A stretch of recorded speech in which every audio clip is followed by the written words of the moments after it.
જૂનાગઢ ખાતે સમસ્ત લુહાર યુવક મંડળ દ્વારા પ્રથમ સમૂહ લગ્નોત્સવ યોજાયો, જેમાં 3 નવ દંપતીઓએ પ્રભુતામાં પગલાં માંડ્યા.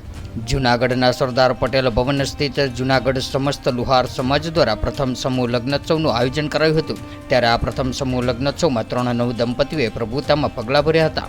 દાતાઓ શ્રી તરફથી કન્યાઓને કરિયાવરની ચીજ વસ્તુઓ બહોળા પ્રમાણમાં આપવામાં આવી હતી.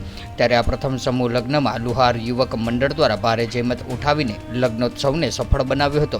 ત્યારે આ પ્રસંગે સમાજના શ્રેષ્ઠીઓ, સંસ્થાના પ્રતિનિધિઓ પણ ખાસ ઉપસ્થિત રહ્યા હતા. સર્વે લુહાર જ્ઞાતિના ભાઈઓ બહેનો, ઘરકન્યા અને બાળકો,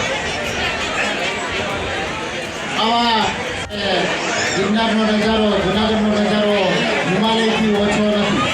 આમ ગણીએ તો અત્યારે